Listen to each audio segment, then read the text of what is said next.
tourne. Action. C'est un film écrit, réalisé, monté par moi-même. Mon nom est Eric Anziani. Encore. Stéphane Renouf fut assistant à la mise en scène. La prise de vue a été assurée par Thomas Le Maréchal. La musique fut composée par Joanie Berléand. Anthony Théas fut script. Papillon endormi aux larmes d'un oiseau.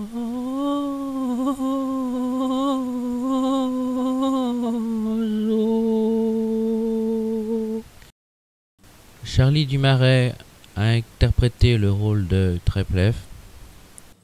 Nathalie Lebert a interprété le personnage de Arkadina. Remontez. Claire Garland a interprété le rôle de Nina. Roland Alibert a joué le rôle d'Alexandre. J'ai interprété le personnage de Lou. Bruno Tonneau a interprété le rôle du mendiant.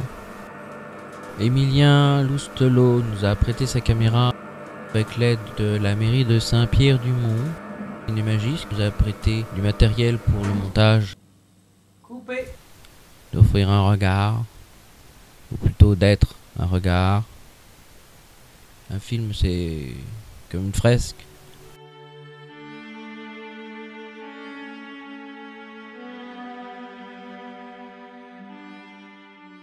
C'est un film sur l'être et sur savoir ce que signifie précisément ce mot être quand on a du mal à le différencier du mot nuage.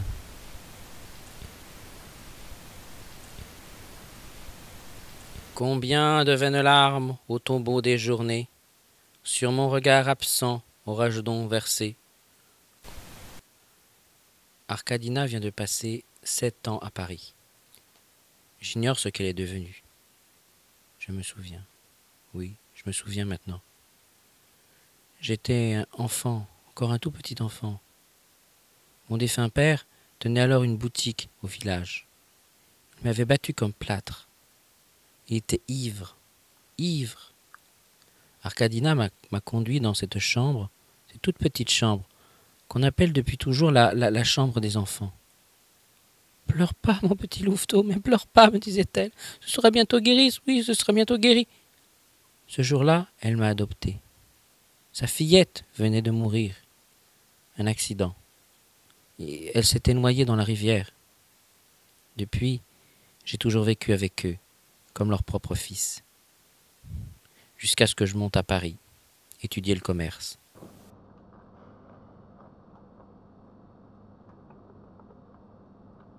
Mon père ne comprenait jamais rien. Il n'avait aucune instruction.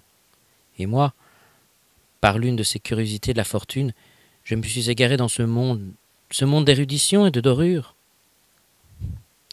Mais saurais-je un jour, oui un jour, oublier qu'au tréfonds de mon sang, je ne suis qu'un catéron?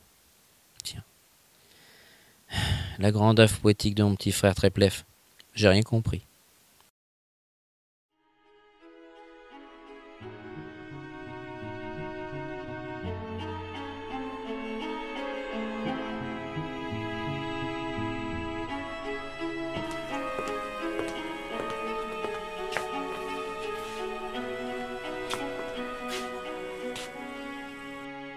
Nina. Pourquoi? Nina. Pourquoi? Cette nuit, les illusions tenteront encore de nous éblouir. Elles y parviendront peut-être un instant. Un instant seulement.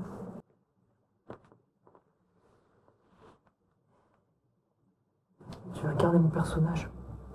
Mon œuvre. Ce soir, nos deux âmes s'uniront dans un seul désir de créer la même image. Je suis amoureux de cette image. Néanmoins, tu n'éprouves qu'indifférence pour moi. Ton amour me touche, mais je ne saurais le partager.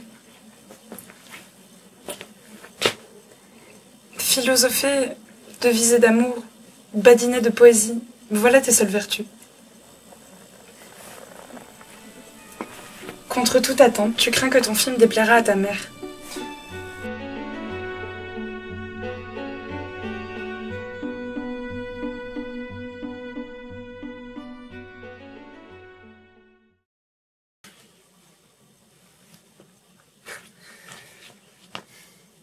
Nul ne conteste son talent, mais il faut toujours la couvrir de louanges. Son interprétation dans la Traviata ou dans l'ivresse de la vie.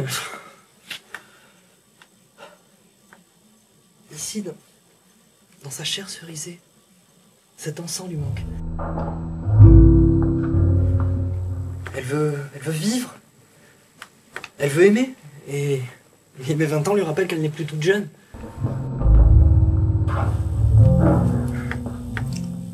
Elle sait aussi que je ne supporte pas ce théâtre-là qu'elle vénère. Elle croit servir l'humanité et l'art sacré, mais à mes yeux, ce théâtre-là n'est que convention.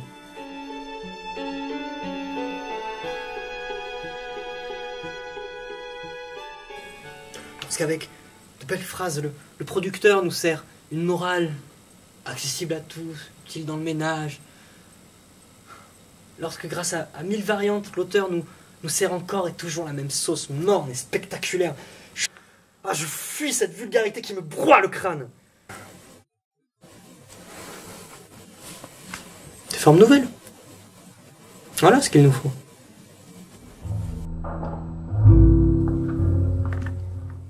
Et puis elle mène une vie absurde. Elle s'affiche avec... cet écrivaillon. Son nom traîne dans tous les canards. Alexandre. Ouais. Qui suis-je pour juger? Tous les regards, même ceux des mendiants, ne me semblent exister que pour prendre la mesure de mon néant. Moi, j'aime les écrivains. Même être un écrivaillon ne me dérangerait pas. Mon père refuse que je te fréquente. Il craint que je ne devienne comédienne.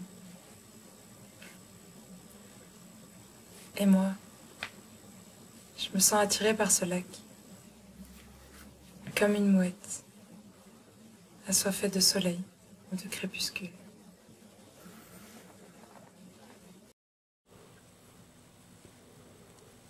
Allô, mon petit loup. Allô.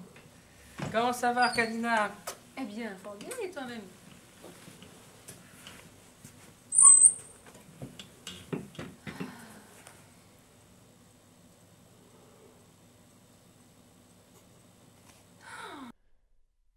Propédeutique, poétique, à toute méditation transcendantale.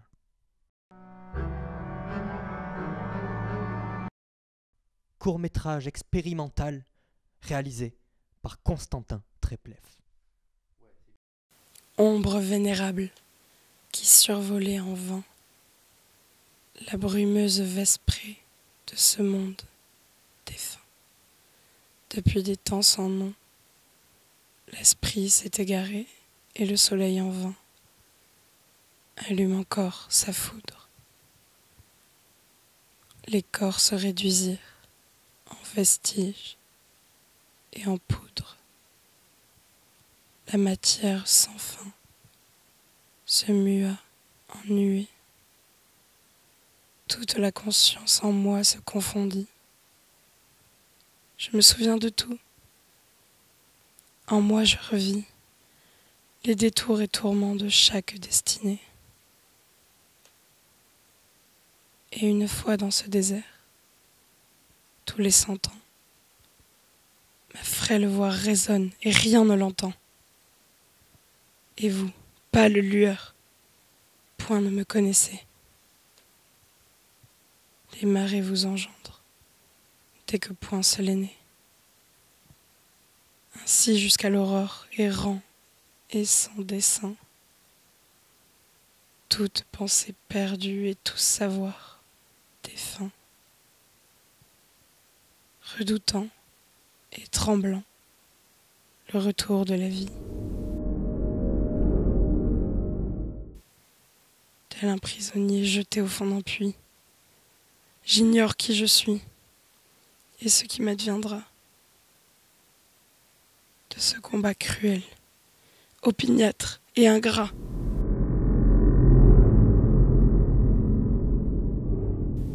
Je sortirai vainqueur, nonobstant la nuit.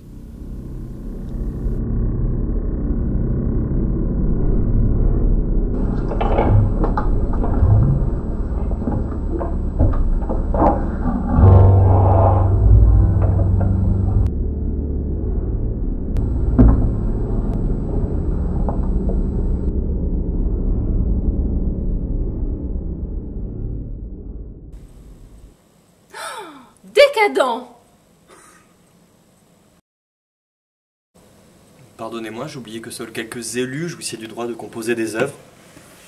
Oh, mais quelle impudence! Tu l'as meurtri. Devrions-nous lire ces inepties comme une grande œuvre? Cuistre capricieux et outrecuidant, espère-t-il nous apprendre comment il faut écrire? Et il désirait seulement contenter tes attentes. Oh, vraiment. Pourquoi ne pas avoir choisi une pièce ordinaire? Cette prétention forme nouvelle, mais quelle idée absurde! Chacun écrit comme il entend.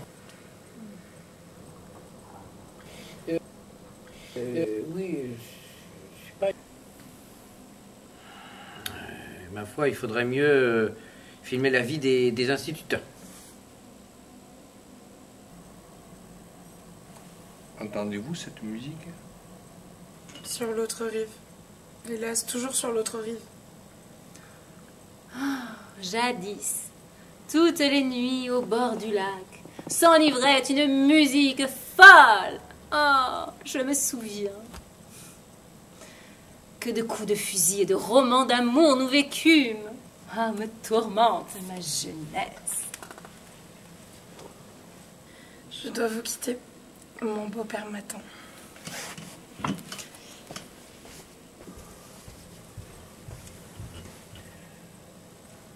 Je m'insurge contre la pitoyable condition de cette jeune fille. Il paraît que son père, en mourant, légua sa fortune à sa nouvelle épouse, et que la voilà déshéritée.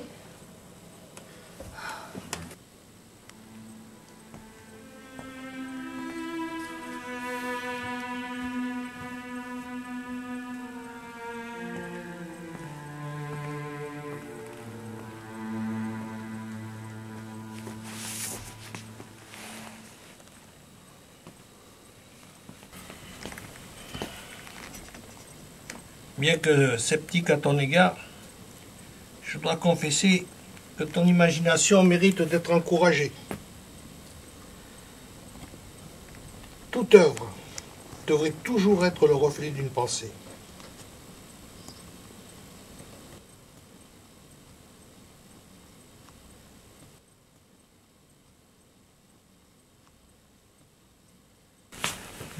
Croyez-vous que je devrais persévérer? Oui. Tu ne dois peindre que l'éternel. Autre chose, toute œuvre doit présider une idée. Tu dois savoir pourquoi tu écris. Sinon, à suivre une voie sans dessein, tu t'égareras et ta plume connaîtra la sécheresse. Ou pire encore, le succès. Allez, rentre chez toi, ta mère t'attend.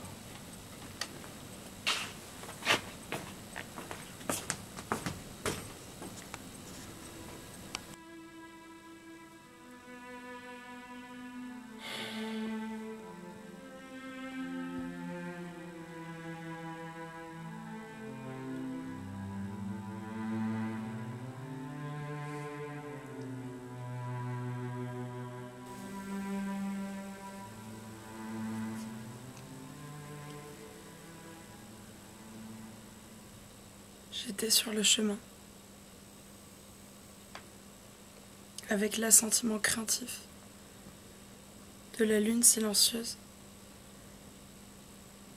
et dans l'obscurité. Et j'aurais un conseil à vous demander. J'aime Treplev. Je songe à devenir comédienne. Je n'aime pas mon beau-père. Je sens que vous me comprenez. Je ne sais pas pourquoi. Vous devez me secourir. J'ai peur de faire fi de ma vie.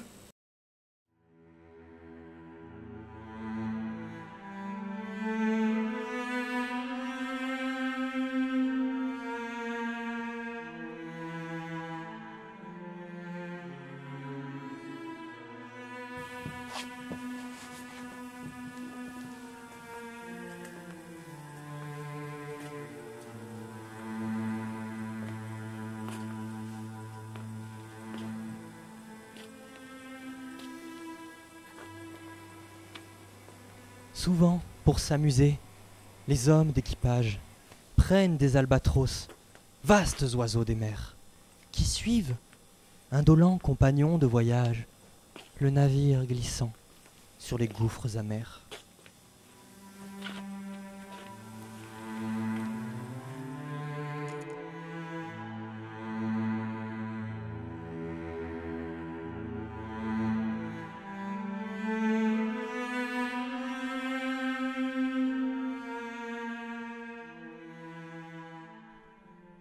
À peine les ont-ils déposés sur les planches, que ces rois de l'azur, maladroits et honteux, laissent piteusement leurs grandes ailes blanches, comme des avirons, traîner à côté d'eux.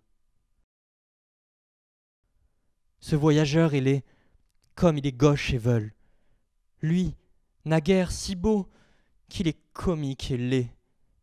L'un agace son bec avec un brûle-gueule, l'autre mime en boitant l'infirme qui volait.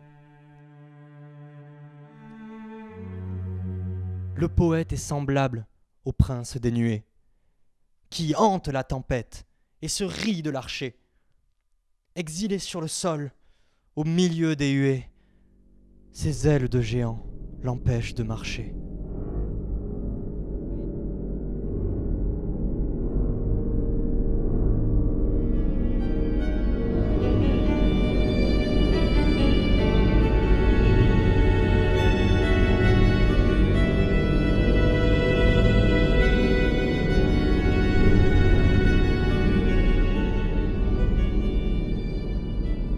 Le poète est semblable au prince des nuées, qui hante la tempête et se rit de l'archer. Exilé sur le sol, au milieu des huées, ses ailes de géant l'empêchent de marcher.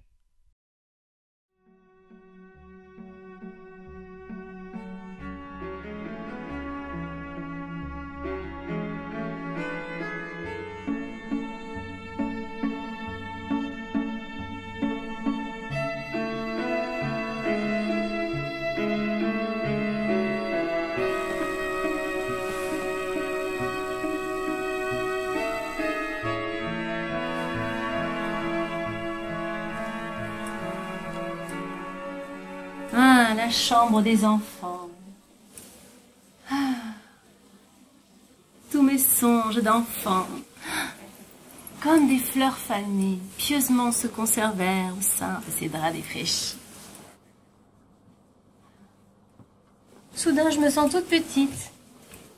Ah, ma chambre, mes fenêtres, comme si je n'étais jamais partie. Ah, mon enfance.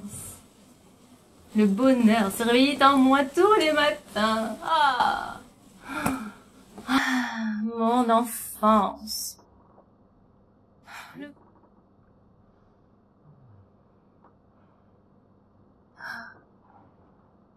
Ma ceriserie, si comme toi je pouvais ôter de ma poitrine cette pierre et oublier.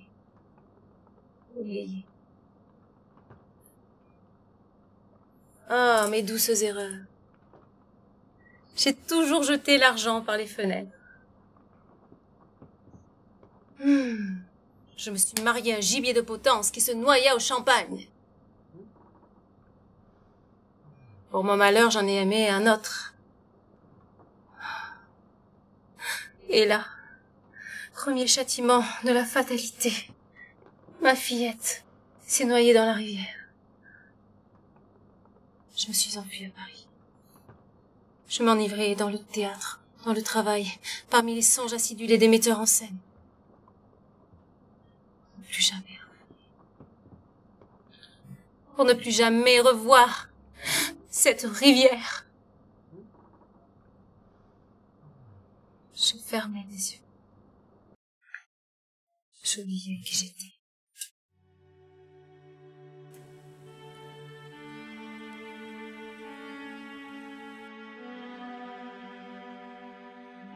Pendant 3 ans, la tempête. Et le jour et la nuit. Il me dépouilla. Il m'a abandonnée. Il m'a quittée pour une autre.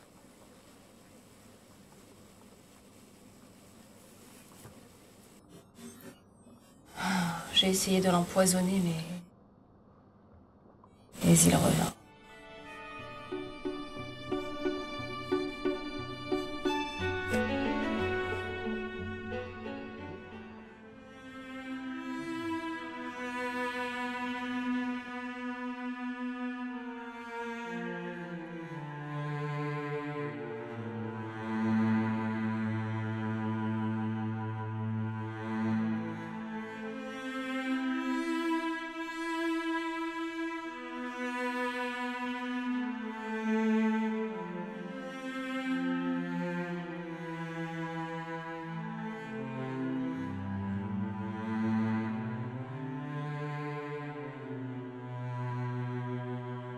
J'eus la bassesse d'oxyre cet oiseau cette nuit.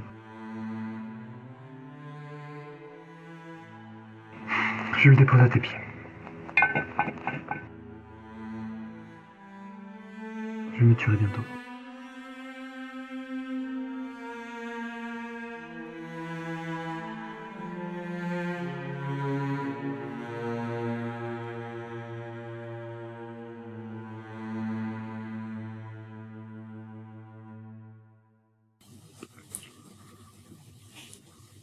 Je ne te reconnais plus.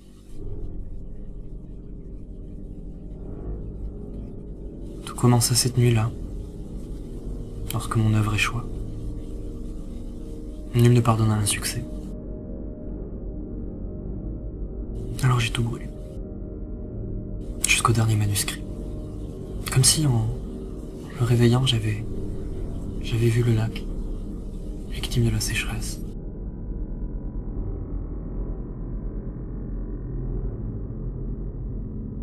Vous méprisez mon inspiration. Vous me rangez parmi les innombrables créatures ordinaires.